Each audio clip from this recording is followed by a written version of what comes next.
hello' এয়া দেখিছেনে ৰাতিপুৱা হোৱাই নাই দেউতা আমাৰ কাৰণে কৰি আছে গৰম পানী কাৰণ আজি মা মই আৰু মোৰ ভাইটি যাই আছোঁ নগাঁৱলৈ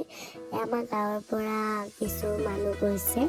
আমিও তিনিজন ওলালোঁ আৰু নগাঁও গৈছোঁ প্ৰথমতে বৰদোৱা সত্ৰলৈ য'ত শংকৰদেৱৰ জন্মস্থান বুলি কোৱা হয় আলি পুখুৰী তালৈ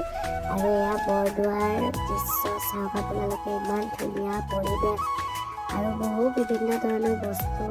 দোকানবিলাকত দেখিলোঁ ইয়াত ধুনীয়া ধুনীয়া গামোচাবিলাক আৰু এইটো ওচৰতে পুখুৰী এই পুখুৰীটোৰ নাম আলি পুখুৰী হয় নেকি মই ইমান ভালকৈ নাজানো বাৰু যিহেতু প্ৰথমবাৰ গৈছোঁ আৰু ইয়াতে বহুতো মানুহে খানা খাই আছিলে বনভোজ খাই আছিলে আৰু মোৰ ভাইটিক দেখিছেনে এইজন আৰু এইজনে মই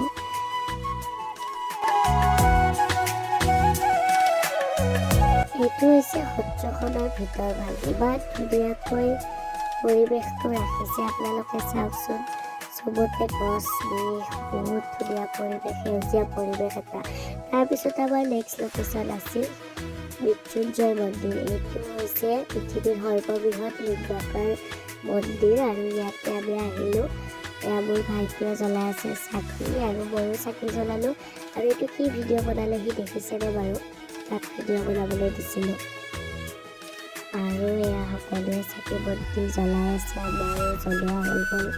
তাৰপিছত এইটো মই এনেই এটা ভিডিঅ' কৰিব দিছিলোঁ তাক তাৰপিছত আমি লগ পালোঁ গণেশ বাবাক দেখিছিলোঁ ইমান ধুনীয়াকৈ